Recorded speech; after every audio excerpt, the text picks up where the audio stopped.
এবং তুমি ভেবে নাও যে এই কয়দিনের মধ্যে কোন সাবজেক্টে কত সময় দিলে সাবজেক্টটা ফুল কভার হবে এবং একটা ভালো প্রিপারেশন হবে ঢাকা ইউনিভার্সিটিতে চান্স পাওয়ার জন্য। তোমরা সবাই অবগত রয়েছো ঢাকা ইউনিভার্সিটির অ্যাডমিশন পরীক্ষা অলমোস্ট 2 মাস এগিয়ে নিয়ে আসছে। একজন শিক্ষার্থী তার অ্যাডমিশন টাইম পায় সর্বোচ্চ 4 মাস থেকে 4.5 অর্থাৎ 4.5 মাস।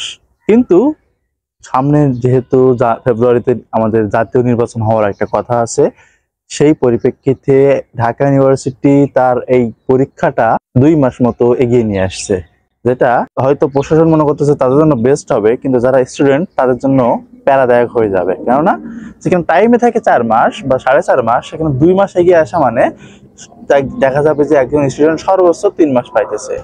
আর এই 3 মাসের 1 মাস ইতিমধ্যে তোমরা অতিক্রম করে ফেলেছো। তাহলে এখন হাতে সর্বোচ্চ সময় আছে 2 মাস। অনেকেই ভাবতেছিলা আমাদের এইচএসসি এর রেজাল্টটা পাবলিশ হওয়ার পর থেকে প্রিপারেশন নেওয়া শুরু করব, কিন্তু সেই সুযোগটা আর থাকতেছে না, বিকজ তোমাদের টাইমটা কিন্তু খুবই খুবই খুবই শর্ট করে ফেলছে, যেটা অন্যান্য বারের চেয়ে অনেক বেশি কম। এজন্য এখন থেকে যারা পড়তে চাচ্ছ বা এখনো যারা টেবিলে বসনি, আজকে এই ভিডিওটা দেখার পর থেকে তোমাকে মাস্ট বি টেবিলে বসতে হবে যদি তুমি একজন ঢাবিয়ান হতে চাও। যদি না চাও তাহলে তোমার জন্য ভিডিওটা না, তুমি অন্য ভিডিওতে চলে যাও, এটা স্কিপ করো। এবার আসি কিভাবে তুমি আসলে এই টাইমটা ম্যানেজ করবা।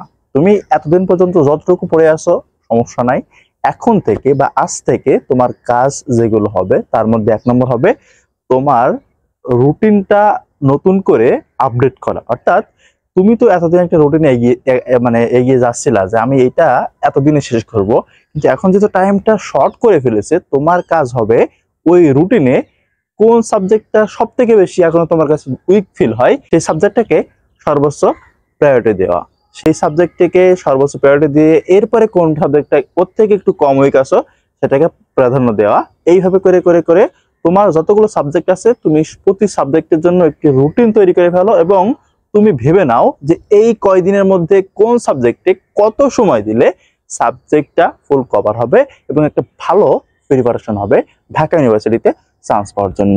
আরেকটা কথা মনে রাখতে হবে, বারবার পড়তেছো কিন্তু মনে থাকবে না, এই জন্য তুমি নতুন পড়া শুরু করার আগে অবশ্যই রিভাইজ দিয়ে তারপরে নতুন পড়ার দিকে এগিয়ে যাবা, না হলে কিন্তু এইদিকে হবে না এদিকে হবে না, অর্থাৎ 2 কুলে তোমাকে হারাতে হবে। যেহেতু টাইম অনেক কম, টাইম ম্যানেজমেন্টটা অনেক বেশি গুরুত্বপূর্ণ। সুতরাং এই শর্ট টাইমটাকে সর্বোচ্চ টাইম ম্যানেজমেন্টের আওতায় নিয়ে এসে তুমি তোমার কাঙ্ক্ষিত লক্ষ্য প্রাচ্যের অক্সফোর্ড খ্যাত ঢাকা বিশ্ববিদ্যালয়ে একটি আসন নিশ্চিত করে নাও।